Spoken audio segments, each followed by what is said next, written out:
Semana da Pan. Semana da Pan. Tudo o que foi destaque em nossa programação. Olá, sejam bem-vindos à Semana da Pan. Eu sou o Vitor Brown e apresento aqui um resumo dinâmico de tudo o que foi destaque na nossa programação.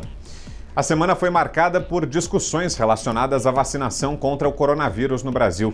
Isso porque o governo soltou a prévia do Plano de Imunização Nacional. O ministro da Saúde, Eduardo Pazuello, chamou as propostas de vacina apresentadas ao Brasil de pífias e, claro, gerou polêmica. O assunto foi abordado no 3 em 1. O ministro da Saúde, Eduardo Pazuello, chamou as propostas de vacina apresentadas ao Brasil de pífias. No entanto, o general sinalizou que pode comprar o imunizante da Pfizer por meio do consórcio COVAX Facility.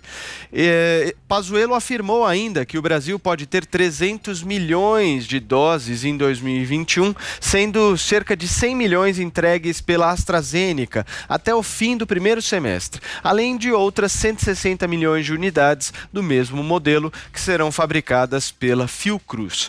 Uma reportagem do jornal o Globo informa que a Agência Nacional de Vigilância Sanitária estuda autorizar o uso emergencial de vacinas contra a Covid-19.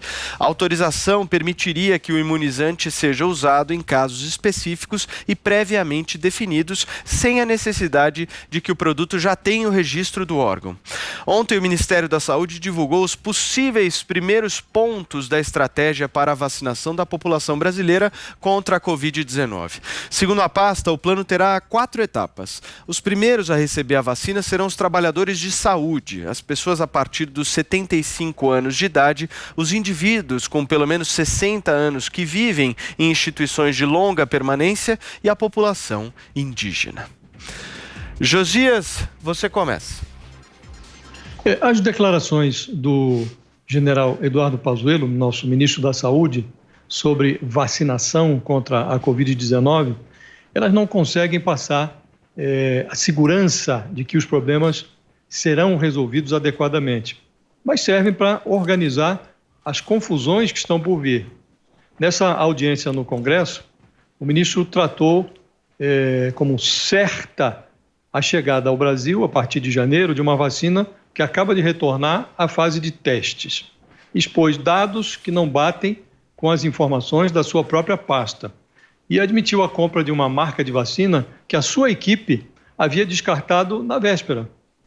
O Pazuello realçou a vacina do laboratório AstraZeneca e da Universidade de Oxford, com quem a Fiocruz, que é uma fundação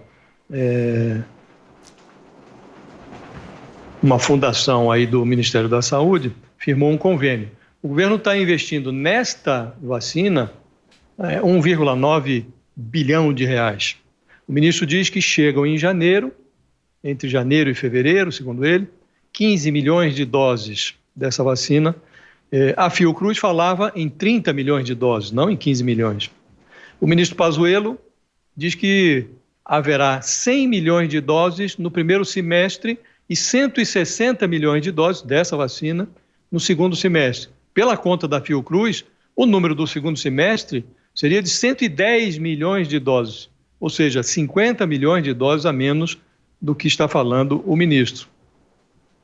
O general Pazuello esqueceu de lembrar, ou lembrou de esquecer, que essa vacina, que traz o selo de Oxford, sofreu um percalço na semana passada.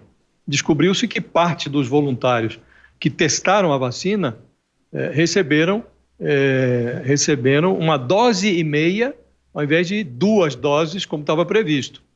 Paradoxalmente, quem tomou a dose menor teve uma proteção maior, de 90%. E quem recebeu as 2 doses completas obteve uma imunização de 62%. A comunidade científica torceu o nariz, estranhou, e a vacina teve de retornar para a fase de testes. Então, não dá para dizer agora que esse cronograma exposto pelo ministro vai ser cumprido ou não. O cronograma vale até certo ponto, que é o ponto de interrogação. O ministro disse também que o governo espera receber outras 42 milhões de doses de vacinas do consórcio COVAX Facility, que é um consórcio coordenado pela Organização Mundial da Saúde. E aí, que vacina viria desse consórcio? o general citou o imunizante da Pfizer. Aí há dois problemas. A Pfizer ainda não aderiu a esse consórcio da OMS, no qual o Brasil está investindo 2,5 bilhões de reais. Está negociando ainda.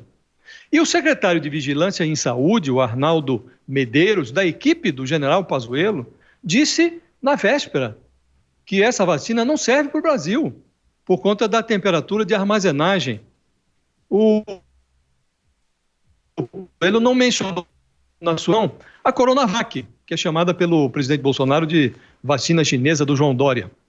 Mas, ironicamente, a julgar pela exposição do ministro lá no Congresso, pelos dados disponíveis, essa vacina que está sendo desenvolvida ali pelo Instituto Butantan pode ser a única vacina disponível no Brasil no início do ano. Se ela for certificada pela Anvisa, vai ser aplicada em São Paulo. Vai ser muito divertido observar a reação do resto do país quando a vacina, se for certificada pela Anvisa, começar a ser aplicada em São Paulo e nenhuma outra vai estar disponível no início do ano. Muito bem. Paulo Figueiredo Filho. Bom, eu estava vendo o plano de vacinação do governo e o plano me pareceu, assim, bastante sensato, até meio óbvio, né? Você vacinaria primeiro as pessoas com mais de 75 anos, que aqui nos Estados Unidos representam 60% das mortes, perdão. As pessoas com mais de 75 anos foram 60% das mortes de Covid. Eu uso os números dos Estados Unidos só porque eles são mais precisos. É o país que mais testa, disparado. Então a gente tem mais segurança na atribuição da causa da morte, não completamente, mas tem mais segurança do que tem com os dados brasileiros, ou até com os dados de qualquer país, porque não testam tanto. Aí depois, na segunda fase, entram as pessoas acima dos 60 anos. E aí já representam 80% do total de mortes nos Estados Unidos, né? E na fase 3, que são as pessoas com comorbidade, você vai ter praticamente liquidado a doença do ponto de vista de problema prioritário de saúde pública, né? Aí você tem uma quarta fase para professores, forças de segurança, etc., mas o impacto em termos de mortes nesse número acaba sendo bastante diminuto. Bom, eu volto a dizer, eu chamo a atenção por causa disso, que essa doença para os jovens sem comorbidade não é um problema gigantesco. Tá?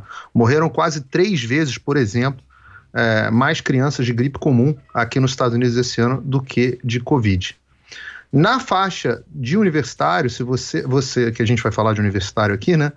Você tem menos de 0,0022% das mortes nos Estados Unidos por Covid. Se excluir as comorbidades, então o número é desprezível, né? Então, a imprensa e tal, eu acho que a gente não está dando a dimensão real da doença como se todo mundo tivesse que ser vacinado. Nem todo mundo precisa ser vacinado, acho que todo mundo pode, mas nem todo mundo precisa. Sobre a negociação das vacinas, e eu estava acompanhando toda essa discussão de negociação com muita atenção, porque minha área de formação principal, muito antes da política, é a de negociação comercial, litígio empresarial e tal, é isso que eu faço, sempre fiz profissionalmente. E uma regra elementar é a seguinte: mesmo quando a gente é profissional em negociação, fica muito complicado opinar sobre um processo sem ter todas as informações. Negociação é informação e o diabo está nos detalhes. Um segundo conceito fundamental é o seguinte: tem que ter paciência.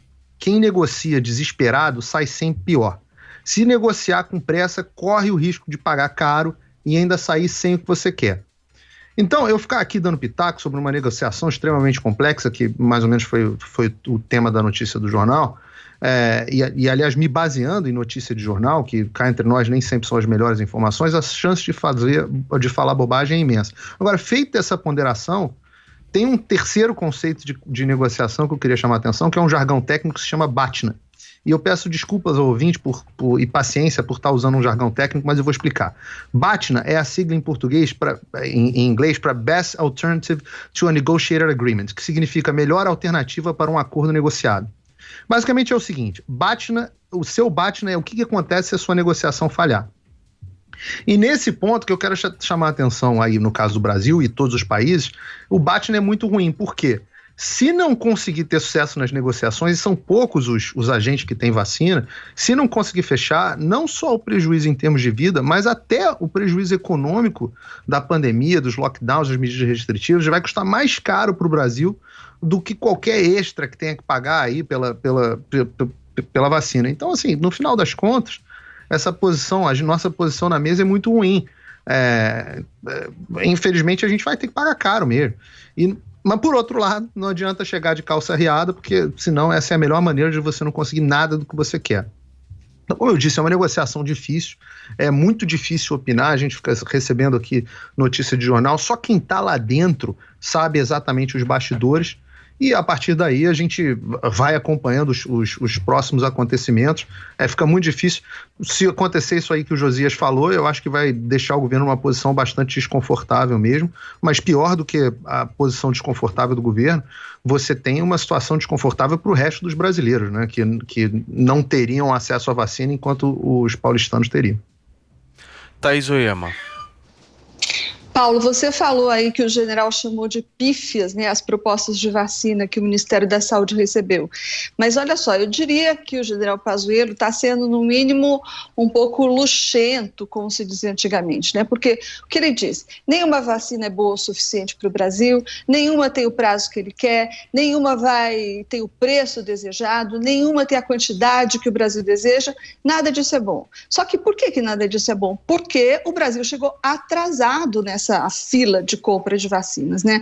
Só para a gente ver, isso não precisa saber de bastidores, não precisa estar lá dentro, porque isso é público, notório e registrado.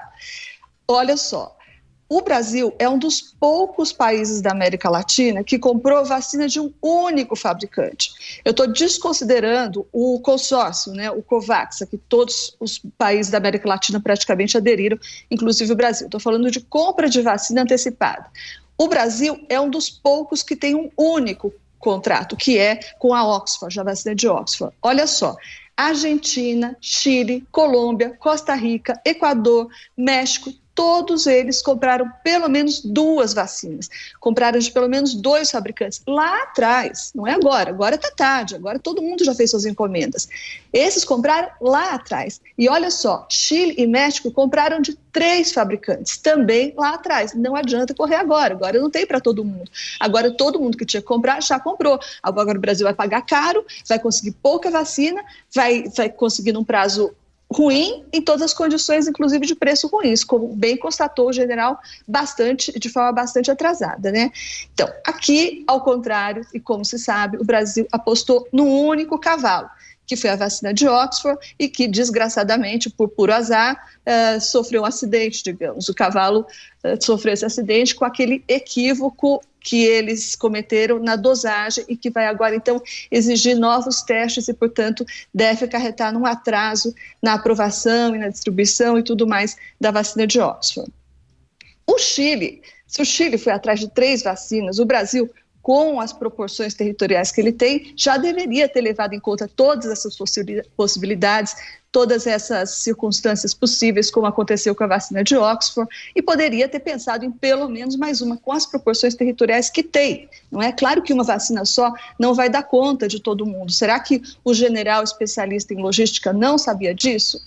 Também o general especialista em logística poderia explicar sobre esse plano. Gente, não dá para chamar isso que ele apresentou, Paulo Figueiredo, inclusive, de plano de imunização. Esse tal plano de imunização, que ele, inclusive, chamou de preliminar, né, para fazer um head mínimo aí, ele pode ser resumido em uma frase. Ele simplesmente disse quem vai ser vacinado primeiro. Só isso, as tais 4 fases. Não precisa de mais de um dia para pensar nisso, não precisa de mais de 1 hora para pensar nisso. Agora, plano de imunização que se preze é um pouco mais complicado que isso, né? Então, vamos lá. Por exemplo, se digamos que a vacina de Oxford, que é a única que o governo comprou até agora, seja aprovada amanhã, quando é que ela chega aqui no Brasil? Isso poderia ter sido respondido pelo plano.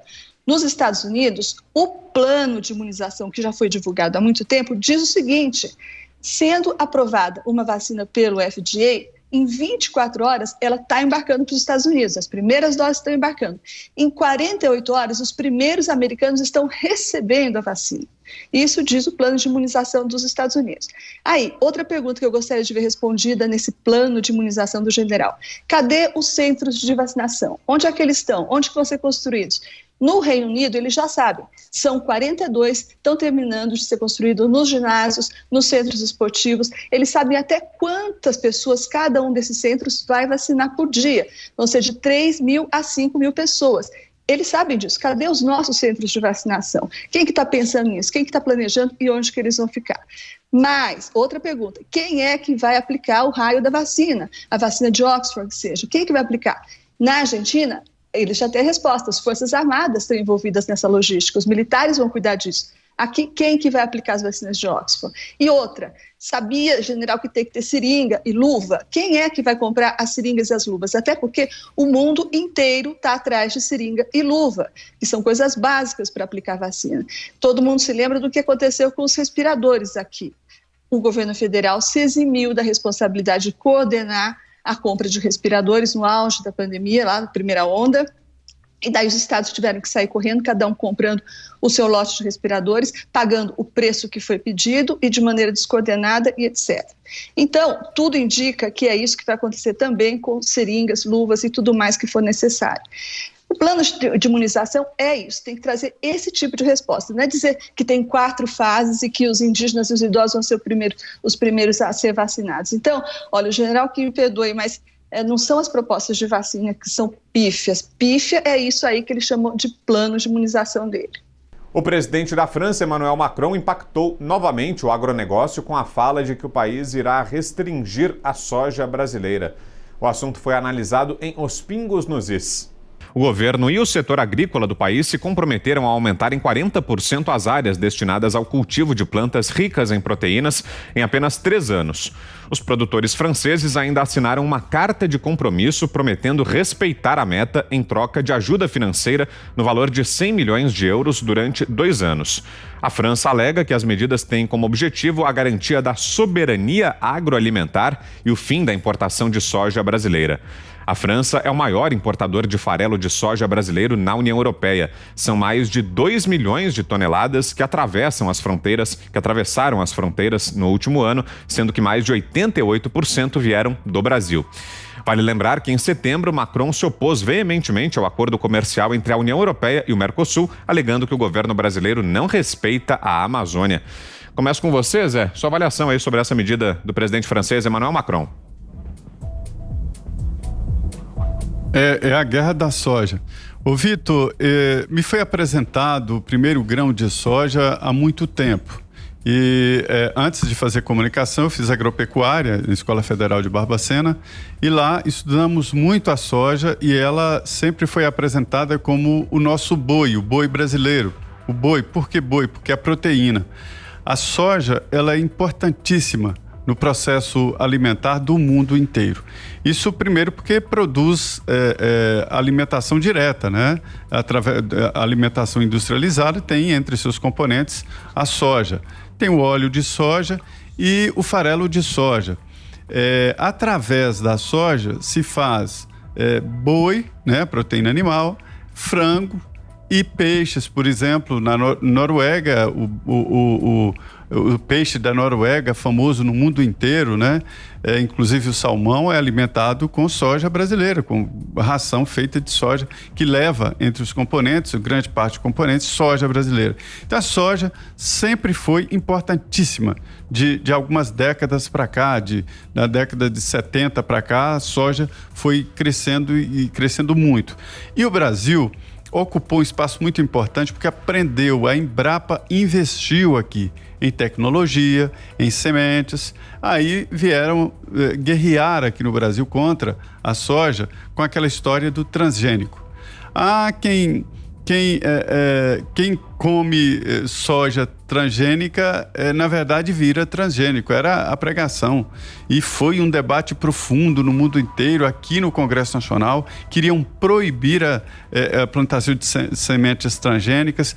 Qual é o sentido disso? É evitar pulverização, a produção aumenta, ou seja, isso protege o meio ambiente. Então, assim, a soja sempre foi muito importante para o Brasil. O Brasil se transformou hoje o maior produtor de soja do mundo. O que eu critico, e perguntei isso para a ministra, ela me explicou direitinho, é que a gente exporta muito soja in natura. e isso diminui. Seria melhor agregar valor e produzir mais derivados da soja. Isso seria mais caro e renderia mais divisas, né? Ou usar a soja aqui para fazer mais proteína animal. E ela explicando que o mercado era muito complicado, é muito complicado, e que veta o produto brasileiro se produzir soja mais especializada, ou seja, subproduto de soja. E essa pressão vem exatamente da França. É um dos concorrentes do Brasil. Então, esse tipo de guerra de mercado, ela é muito comum, esse tipo de guerra, mas eu acho uma guerra desleal e covarde, porque entram outros tipos de debates que não exatamente preço e qualidade. A soja brasileira, ela tem quantidade para ser exportada, porque pode aumentar a produção, basta aumentar o preço, e tem uma qualidade para concorrer no mercado. Então, resta aos concorrentes a fazer esse tipo de guerra que é golpe baixo, né, contra a soja brasileira. Não é só soja, mas o Brasil é o maior produtor de soja do Brasil, é uma das nossas maiores carteiras de exportação. Diga, Fiuza. O Emmanuel Macron é um dos maiores símbolos da falsidade na política hoje em dia, né? Ele é um ajuntamento ali de quase virtudes que somam virtude nenhuma. Ele se apresenta como se apresentou, né? O fenômeno Macron surgiu como aquele que era, chamam de terceira via, né? Que era aquele que seria o político moderno e ao mesmo tempo sensível. Ele não é nada disso. Ele é um político fraco, é um político arcaico, protecionista, como está mostrando essa tentativa aí de represália contra o Brasil. É um demagogo. Ele tenta minar o Brasil de todas as formas, e não só pela guerra comercial. Ele é um político pessimamente avaliado na França, porque é um demagogo. Então ele tenta acenar para todos os lados com demagogia. A política migratória dele é uma tragédia, porque ele quis parecer o bonzinho, né? Quis fingir que todos os desterrados do mundo poderiam viver em Paris, simplificando um pouco, né? Essa bondade, assim, e tal. Não, nós somos contra os xenófobos, né? Aí eles dizem que o Trump é o xenófobo e tal. Não houve nenhuma xenofobia no governo Trump. Ao contrário, os imigrantes foram muito valorizados, os imigrantes legais. Mas ele vive desse tipo de demagogia. Então ele tenta fazer agrados lá ao pessoal que tem antigos privilégios estatais na França, e ao mesmo tempo tenta parecer o moderninho, ecológico, espalha fake news sobre a Amazônia, como nós já falamos aqui, espalhou mentira mesmo, fotos antigas de queimadas. Ele é esse personagem em quem não se pode confiar, né? Um boneco como esse à frente de um país com o tamanho e a importância da França é um problemão. Agora, eu acho que em termos da postura brasileira, está correto, não tem que entrar em disputas, né? Quer dizer, o Brasil tem que continuar, e todas as nações que acreditam na liberdade têm que continuar fazendo seu dever de casa e acreditando no livre mercado, ou seja, jogando limpo, né? O mundo está com um decréscimo de atores, de players, acreditando no jogo limpo. Mas o Brasil, em termos de inserção internacional, está acreditando no jogo limpo, está procurando fazer o seu dever de casa, não faz essa porcalhada que a Argentina faz, de populismo, demagogia, populismo tarifário, calote, né? Quer dizer, o Brasil é hoje um país respeitador dos seus parceiros. A reaproximação saudável com os Estados Unidos da América não foi um namoro ideológico de Trump e Bolsonaro, não tem nada a ver com isso. Foi uma libertação de uma diplomacia tacanha do passado recente, terceiro-mundista, aquelas bobagens todas, acreditando nisso, no jogo limpo, um bom parceiro. E a resposta que os investidores do mundo dão à equipe do Paulo Guedes, a condução da economia brasileira, até em relação ao risco país, atestam isso, né? O debate político, ele às vezes passa um pouco à margem, né, dessas situações que são as situações reais. O Brasil hoje é um país que, com todos os problemas, com essa tempestade perfeita, isso não é uma peculiaridade deste governo. O Brasil tem gente que quer jogar limpo e quer trabalhar bem. Essa agenda ela tenta sempre se impor, furando aquele populismo desvairado, fantasiado de progressismo, de bondade, que é o que o Macron faz na França. Então é isso, se o mercado francês começar a se fechar por causa desse demagogo, o Brasil há de encontrar outros mercados, outros bons parceiros. E é isso, às vezes a crise vira oportunidade, no caso de expansão comercial para o Brasil. Augusto. Enquanto o Macron tenta criar a soja francesa e abre essa guerra contra o Brasil, quando ele faz isso, aliás, ele deixa claro porque ele não quer o acordo entre o Mercosul e a União Europeia, porque ele culpa o Brasil por acabar com as florestas do mundo, começando pelas nossas, e tal. É uma jogada comercial. Agora, enquanto isso, o Guilherme disse tudo, o Brasil faz o seguinte trabalho. Eu estava vendo hoje um vídeo divulgado pelo Chico Graziano, que sabe tudo de agricultura, agronegócio, e estava vendo também umas apostilas do Colégio Pueris Domus, que eles usam no ensino fundamental. O Graziano, ele lê apostilas do Anglo, curso Anglo, também para crianças. Eles dizem o seguinte, que o agronegócio brasileiro usa trabalho escravo, que eles desmatam tudo. Eles estão matando de fome os índios, os indígenas. Isso para criança. Essas crianças é que serão os substitutos ou os seguidores dos Boulos da vida, do Lula, né, dos petistas. Eles já fazem ali o trabalho. Eu não sei como os pais deixam que isso aconteça e não entendo porque o próprio colégio ou os colégios não tomam providência, porque é tudo mentira. Isso é uma barbaridade. Para ilustrar assim, a vida de rico dos fazendeiros, enquanto os trabalhadores ali se matam. Parece livro do Jorge Amado, eles devem para o armazém, da fazenda que é do próprio dono. Então, uma coisa horrorosa. Enquanto eles vão mostrando isso para essas crianças, o que elas vão aprender? O que elas vão achar do agronegócio? Elas já crescem ouvindo essas barbaridades contadas por brasileiros, é só mentira. Eles sustentam nessas apostilas que a salvação é a agricultura, pequena agricultura, a agricultura familiar. Então tá aí, o Macron atacando de um lado e seus cúmplices brasileiros do outro. Ah, sim, e que a soja ela avança pela floresta e acusa os plantadores de soja de destruírem o Pantanal, onde não há soja, não há 1 metro quadrado de soja.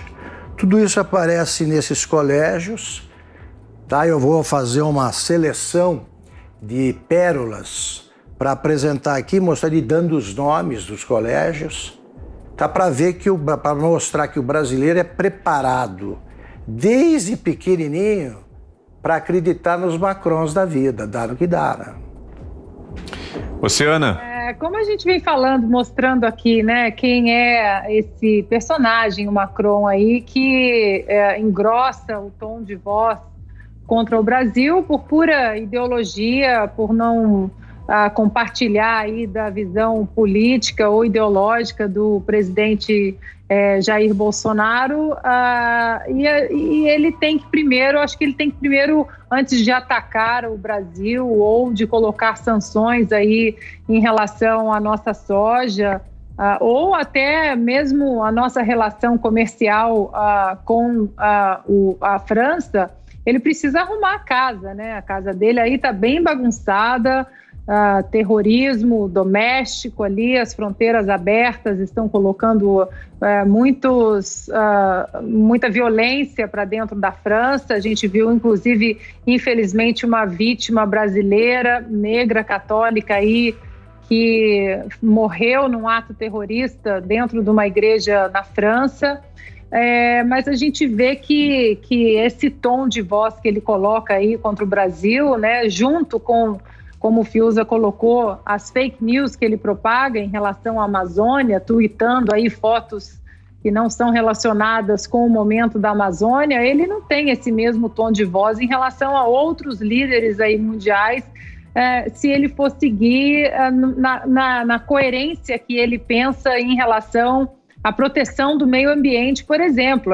Esse ano nós tivemos aí um grande desastre ecológico, ambiental, que foram os incêndios ali de proporções bíblicas na Sibéria, e ele não falou nada, absolutamente nada. Incêndios gravíssimos que derreteram ali o permafrost, né, que é uma parte do solo congelado, que a partir do momento que ele começa a derreter, ele libera gás metano, que é muito perigoso. E ele não falou nada, absolutamente nada em relação a isso, porque ele depende do gás da Rússia. E para falar grosso com Vladimir Putin, ele precisa de muito mais do que o Twitter ali e divulgação de fake news. Eu acho que nesse plano aí do Macron, a França precisa muito mais do Brasil do que o Brasil da França.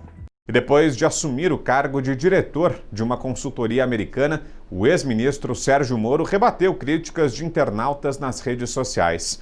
O assunto foi comentado no Morning Show. Muito bem, Adriles e Joel, 1 minuto para cada um. Eu falei aqui no Morning, continuo com a minha aposta, hein? Moro não é candidato à presidência da República. Vamos ver se em 2022 eu estarei certo. Joel. Olha, sem dúvida alguma, pensando no futuro político dele, eu não sei se essa foi a melhor escolha do Moro. Ele vai se ausentar um pouco, vai trabalhando numa consultoria aí, com alguma ligação com o Odebrecht, pega mal esse eco. Não tem problema nenhum do ponto de vista ético, do ponto de vista profissional, está fazendo uma escolha totalmente válida, não tem nada de suspeito por trás disso, mas sem dúvida, para o futuro político dele, ele vai dar uma ausentada, talvez até, daí estou pensando alto aqui, talvez até de caso pensado, se ele ainda vislumbrar essa ambição política. Dá uma ausentada, talvez ele vá morar em Washington por conta desse emprego, fica fora um pouquinho, daí volta mais próximo das eleições como o salvador que voltou para nos redimir. Vamos ver se vai dar certo ou não, vamos ver se ele quer isso mesmo ou não. Ô Joel, mas além da ausência, a simples ligação, ainda que legal, do nome da empresa que ele vai trabalhar com a Odebrecht, que ele julgou, também prejudica politicamente qualquer ambição política que ele tem. Não é imoral, não é nada imoral. Ele trabalha em compliance, ele trabalha para ajudar a empresa a seguir normas. Mas não numa empresa do qual você julgou da maneira como ele julgou, né, Joel? A questão que se coloca, Joel, é que o Moro foi um símbolo de combate à corrupção e a Odebrecht era um dos epicentros do desmonte do Estado, da cooptação do Estado de empresas públicas e privadas. A Odebrecht foi o centro disso e ela foi desmoralizada pelo Sérgio Moro. Eu até entendo que ele queira falar, eu vou reerguer, vou ajudar a Odebrecht a percorrer o caminho moral mais digno. Mas isso não cola, simbolicamente é muito ruim. Veja bem, eu não critico o Moro de ter saído do judiciário para entrar no governo Bolsonaro, mas acho que quando ele saiu do governo Bolsonaro, atirando, cuspindo no próprio governo que ele fez, com frases politicamente corretas, com acusações sem nenhum tipo de estofo, eu acho que ele começou a se perder. E nesse sentido, eu acho que é uma estratégia, sim, dele achar que eu destruir o caráter corrupto da Odebrecht, eu posso soerguê-la. Mas fica a impressão de que ele está fazendo exatamente um jogo de oportunismo, se aliando àquilo que ele ajudou a combater. Ele tem que manter um distanciamento claro desse tipo de empresa, desse tipo de gente que foi absolutamente julgada por ele como a base e o sedimento da corrupção brasileira. Fica uma coisa muito confusa e difusa na cabeça do eleitor. E nesse sentido, ele começa realmente a atacar a sua viabilidade eleitoral para 2022. Na quarta-feira, o Ministério da Educação revogou a portaria que determinava o retorno das aulas presenciais das universidades federais a partir de janeiro. A revogação foi comentada em Os Pingos nos Is. E aí, Zé, o que aconteceu? Porque essa mudança de posição do governo foi reação às críticas, às reclamações que surgiram a partir do anúncio, é isso, Zé? É uma revolução interna. Na verdade é o seguinte, o Ministério da Educação, ele é dominado por um grupo muito fechado ali de educadores que estão incrustados ali na máquina pública há muito tempo. Eles dominam. Além disso, o forte mesmo do Ministério da Educação é exatamente o setor universitário. É por isso que muita gente defende que a universidade seja transferida para o Ministério de Ciência e Tecnologia e aí ficaria o Ministério da Educação com a educação propriamente dita, ou seja, ensino fundamental. E isso ficaria muito melhor porque administraria muito mais. A folha de pagamentos do Ministério da Educação consome mais de 85% de toda a verba da educação. Então, quando você ouve, olha, mais verbas para a educação, orçamento para a educação, verbas para salários e universidades públicas e institutos federais consomem mesmo muito dinheiro. Vitor, no último comentário aqui, eu falei da acomodação das universidades, né? Que não trabalham, que estão em casa, e recebi reclamações e com razão. Tem muita gente trabalhando? Tem sim, porque alguém precisa sustentar essa máquina, precisa colocar em funcionamento. O pessoal da UNB aqui, que cuida de mestrado, que tem que ler livros sobre indicações, sobre teses de mestrado, então o pessoal trabalha. Mas assim, muita gente se acomodou e acabou se pendurando nessa história de pandemia e desde o início do ano está em férias permanentes. Outros sim, estão trabalhando, né? Mas existem os funcionários que fazem essa pressão. Tá bom demais, para que voltar? Enquanto isso, 6 milhões de alunos ou não terão a formatura no tempo determinado, isso é uma contabilidade, ou terão um aprendizado muito questionável ou deficiente. Então, esta é a realidade. O ministro encontrou uma resistência muito forte em vários reitores e decidiu abrir o debate e a discussão para depois voltar a discutir esse decreto. Mas é preciso voltar. Não há possibilidade de continuar assim. Até quando? Augusto. É uma pena que não exista mais no conjunto das contravenções penais a figura da vadiagem. Porque quando o Collor foi afastado da presidência e depois absolvido por falta de provas, eu dizia o seguinte, que o Brasil devia fazer o que fizeram os americanos com o Al Capone, né, o grande mafioso ali dos anos 30, se não me engano. Não conseguiam provar que ele era um assassino, e era ladrão, e era... Tinha sido mandante de vários crimes, matou gente, não tinha jeito. Aí o que eles fizeram? Pegaram pelo fisco. Ele tinha sonegado pagamento de impostos, botaram o bicho lá numa cadeia da boa e resolveram o problema. Eu defendia a seguinte tese, baseada nesse exemplo, que o Collor devia ser preso por vadiagem. Não trabalhava, e eu lia o artigo, eu até me lembrava de memória, agora eu não lembro mais, porque foi logo depois do impeachment. Eu pegava a data redonda, assim, 200 dias de vadiagem, 300 dias de vadiagem, dizia assim, gozava de boa saúde, não tem uma fonte de renda identificável, leva uma vida de nababo ali, então é vadio, vadiagem. Ele tinha que explicar isso aí. Esses professores que fazem greve, eu falo isso com a tranquilidade, repito aqui, porque eles sempre dizem a mesma coisa. Não gosta de professor e tal. Eu estou proibido de não gostar de professores, porque minha mãe foi professora, todas as minhas tias foram professoras, meu pai foi professor e tenho irmãos e sobrinhos professores. Então, estou em casa. A minha mãe teria vergonha de ser professora num momento desses, porque os professores, de modo geral, e esses da turma da universidade, eles estão infectados aí por uma estranha forma de exaustão que é provocada pelo excesso de vagabundagem. E ficam tanto tempo sem trabalhar que eles estão exaustos e aí precisam descansar. O governo de São Paulo diz que as escolas vão ficar abertas. Vêm professores, pais e alguns pediatras, né, com 5 neurônios na cabeça, porque os bons pediatras estão dizendo o contrário, estão melhor entrar em férias.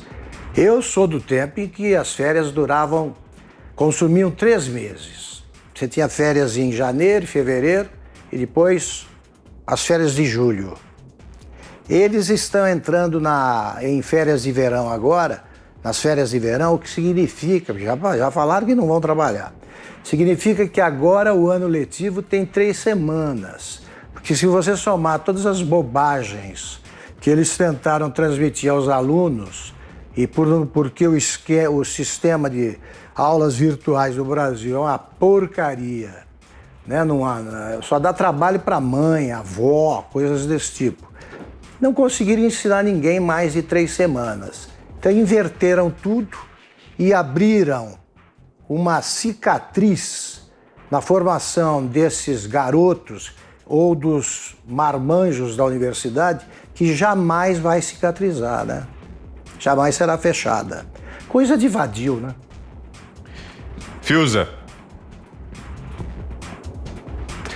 Se a história não for jogada escondida num buraco, vai restar demonstrado que esta diretriz impedindo universitários, é o que a gente está falando nessa matéria, mas escolas, crianças, adolescentes, de estudar na sala de aula, é uma diretriz falsa.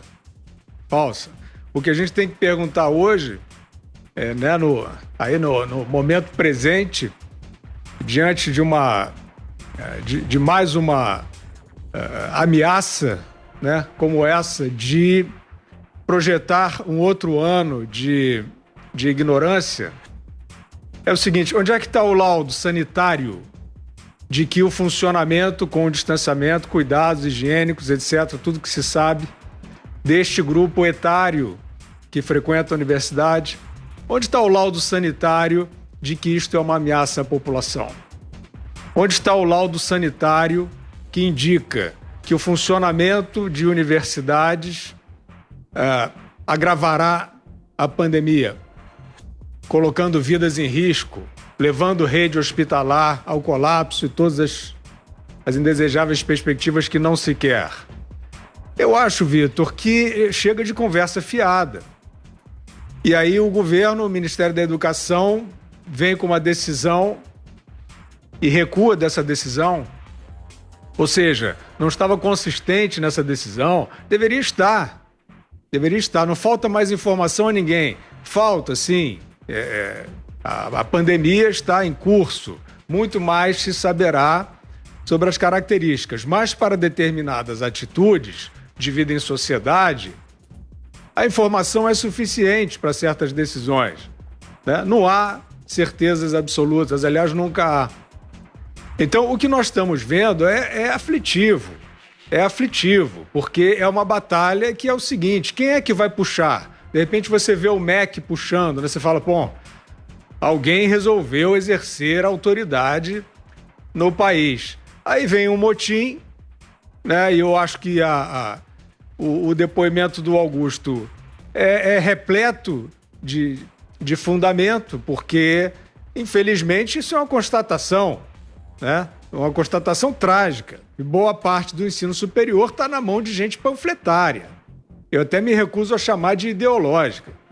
É panfletária, um parasitismo daquele tipo de demagogia, né? Aliás, mestre Augusto, essa ideia de trazermos sempre trechos de devastação intelectual, né?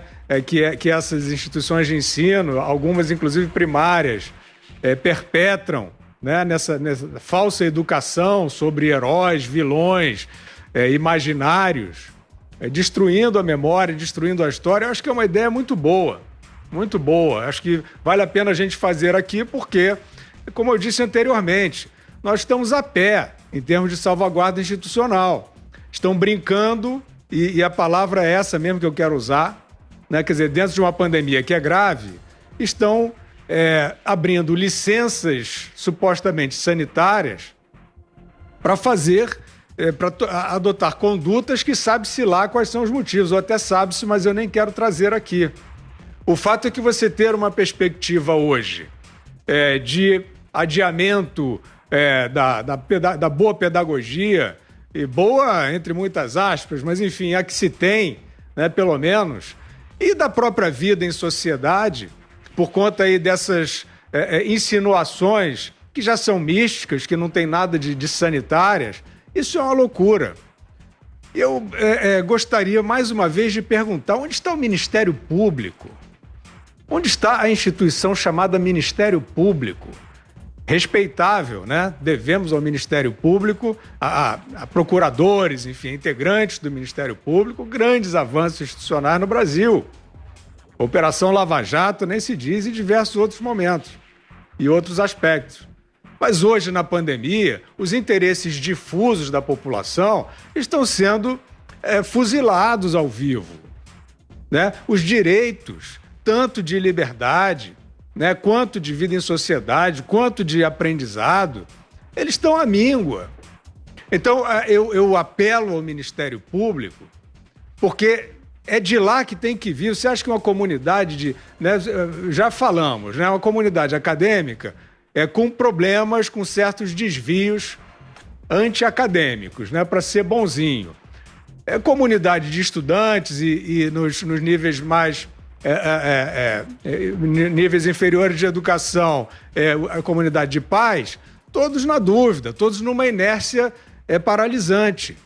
Então, eu pergunto, onde está o Ministério Público? O que acha o Ministério Público desta diretriz de que não pode haver uma determinação de funcionamento normal de escolas, de universidades no ano de 2021? Né? O Ministério Público não tem nada a dizer, a gente vai ter que ficar ouvindo o Lewandowski falar sobre tudo, o companheiro Toffoli, né? o Gilmar, são esses que vão ficar dizendo o que pode se fazer, o que não pode. Então eu gostaria muito de ouvir o Ministério Público sobre a educação no Brasil, sobre essas diretrizes, porque nós estamos com a ameaça de perder mais um ano. A presidente nacional do PT, Gleisi Hoffmann, avaliou, em entrevista ao BR Político, que na eleição de 2020 o partido começou a estancar a sangria, uma vez que o fundo do poço fora já atingido em 2016. A deputada lamentou ainda a derrota em Recife e afirmou que ainda não foi feito um balanço geral da eleição dentro da sigla. O assunto foi pautado no 3 em 1. Thaís Oyama. Paulo, acho que o PT está colhendo o que plantou e não sei se vai adiantar grande coisa oferecer a cabeça da Gleisi numa bandeja.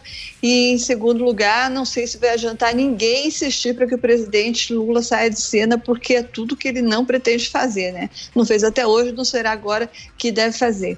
Mas eu queria lembrar como é que chegou a esse ponto o PT. O PT sempre fez essas mesmas escolhas que ele vem fazendo nas últimas eleições. Então, entre vencer o adversário do campo oponente, mas como coadjuvante, e correr o risco de perder, mas liderando, ou pelo menos pensando que iria liderar a oposição, o PT sempre escolheu o segundo caminho, né? O caso do Guilherme Boulos aqui em São Paulo, que o PT não se coligou com o PSOL, o caso do Ciro Gomes, tantas vezes traído, provam isso. O PT quer o protagonismo, o PT busca hegemonia, o PT não abre mão da hegemonia, nunca abriu. E da mesma forma age o Lula, que é o líder máximo do PT até hoje, né? Entre abrir espaço para o crescimento de outros nomes e se manter como o único grande nome do PT, o Lula também sempre preferiu a segunda opção.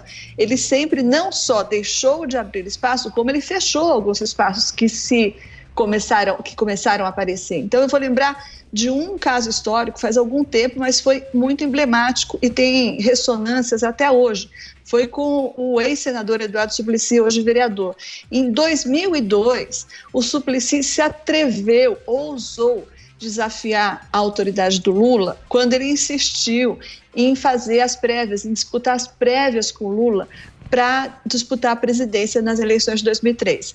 Então, o Lula, evidentemente, como sempre, queria, pretendia e esperava ser aclamado. Mas aí entrou o Eduardo Suplicy, com aquela ingenuidade ou sonsice, o ouvinte que escolha qual das duas, né? Mas entrou o Eduardo Suplicy falando, não, o PT não é um partido democrático, eu sei que eu tenho pouca chance, mas eu gostaria de concorrer a essas prévias. E daí criou-se essa situação muito embaraçosa para a cúpula, muito embaraçosa para o Lula. Claro que o Lula venceu as prévias, mas ele nunca perdoou o Suplicy. E o PT também não achou nenhuma graça nesse atrevimento do senador, tanto que nas eleições de 2014, o PT não deu um tostão furado para o Suplicy, não se empenhou na reeleição dele, e o Suplicy, que foi um dos mais votados senadores, perdeu a reeleição para o Senado, e tanto que recentemente passou a ser vereador, um simples vereador, né? Então não saiu de graça para o Suplicy ter se atrevido a questionar a autoridade, a supremacia do Lula. Paulo Figueiredo. Não dá nem para disfarçar o meu sorriso de comentar a derrocada do PT no ar, né? Mas se você viajasse, eu estava pensando nisso agora há pouco, se você viajasse no tempo, no Brasil de 2014, e dissesse para um brasileiro médio, em 2014, o PT em 2020 vai ser escorraçado e vai estar a caminho de se tornar um partido nanico. O que será que essa pessoa diria, né? Eu mesmo saí do Brasil em 2015, quando a Dilma Rousseff se encaminhava para a reeleição. Eu fui um dos muitos chamados aqui exilados do PT, aqui na Flórida. O povo brasileiro, o eleitor brasileiro, fez melhor do que eu. Em vez de sair do Brasil, ele botou o PT para fora do Brasil. Mas olha, eu acho que se engana quem acha que o mal foi completamente extirpado.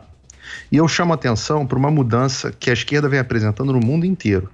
Existe uma nova esquerda em ascensão no mundo, na Europa, nos Estados Unidos, e ela começou a entrar em ascensão no Brasil também.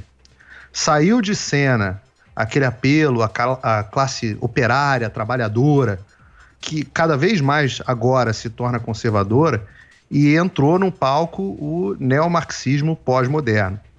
Essa nova esquerda ela não é trabalhadora do campo ou rural, ela é composta de uma elite jovem, culpada, rebelde sem causa, uns filhinhos de papai, comedores de cupcake e tomadores de Starbucks. A esquerda também está se distanciando do campo ou das cidades industriais, como no interior de São Paulo, por exemplo. A nova esquerda, ela é forte mesmo nos centros urbanos, principalmente nas áreas universitárias. A gente tem visto isso no Rio, em São Paulo. Saiu o discurso de opressão do proletariado pela elite burguesa, e entrou em cena as divisões, entraram em cena as divisões, todas que você pode imaginar. Opressão hétero, opressão machista, opressão branca, opressão judaico-cristã, pode imaginar o que você quiser. Todos os tipos de divisão identitárias fazem parte dessa nova esquerda. Saíram de cena as greves e entraram em cena os cancelamentos. E tudo isso, é claro, com a conivência da classe intelectual, da classe artística e da imprensa. Foram essas três classes que levaram o PT ao poder. Quem é que não lembra dos artistas cantando Lula lá? Quem é que não lembra da unanimidade que o PT era entre os professores de história, os professores de humana, todos eles? Quem não lembra de quantos jornalistas, quantos desses que habitam as redações dos jornais hoje em dia e já tiveram alguma ligação ou até passagem pelos governos do PT? Ou quem não lembra das pautas sempre gentis da nossa imprensa, conivente durante tantos anos com o que estava acontecendo no Brasil? Pois bem, quem bate ponto hoje nos programas de TV são os candidatos dessa nova esquerda. Mesmo que ela ainda seja um pouquinho nanica na esfera nacional, eles estão sempre lá. Os novos artistas e youtubers fazem tudo possível para se curvar, para abraçar essa nova esquerda. Nas universidades, o domínio já é total e completo. Nos Estados Unidos, aqui nos Estados Unidos, essa esquerda está tomando conta do Partido Democrata, ao ponto de que o Bernie Sanders, o socialista Bernie Sanders, que é um entusiasta dessa nova esquerda assumida socialista, ele disse em alto e bom som na convenção do Partido Democrata esse ano. Ele disse: muitas das nossas pautas, que eram consideradas radicais no passado, hoje já são majoritárias. No Brasil, essa esquerda ainda é pequena, mas ela é crescente. Ela acaba de disputar o segundo turno na cidade mais importante do Brasil e fez mais de 10% dos vereadores de São Paulo. Vai lá, Josias. O Partido dos Trabalhadores discute os seus problemas desde 2005, quando o Roberto Jefferson jogou o mensalão no ventilador.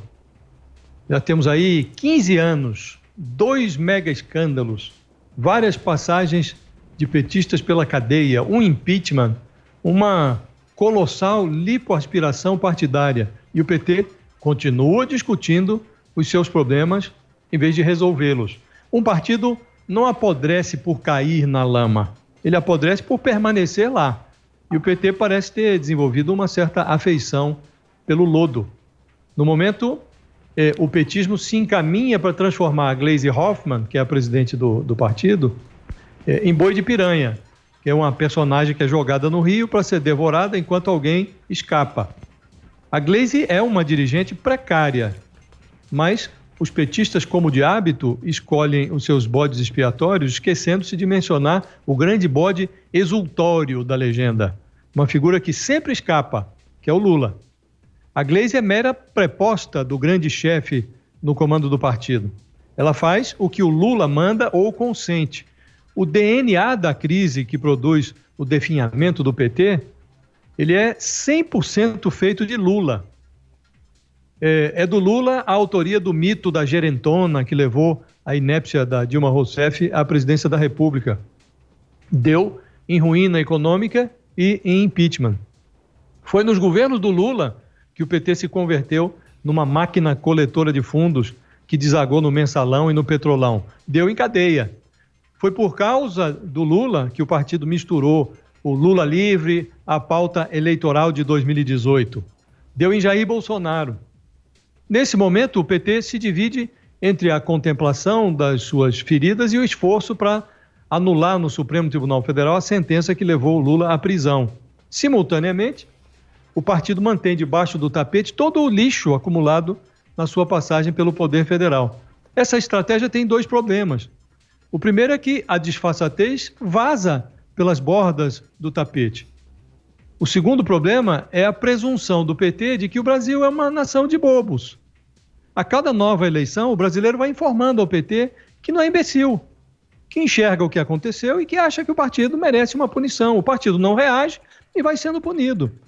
O partido demora a compreender o recado que o eleitor brasileiro emite a cada nova eleição. Então, ocorre esse definhamento que nós estamos assistindo. Você acompanhou aqui a Semana da PAN, o resumo de tudo que foi destaque em nossa programação. Para mais informações, acesse jp.com.br. Um abraço, tchau! Semana da PAN. Semana da PAN. Tudo o que foi destaque em nossa programação.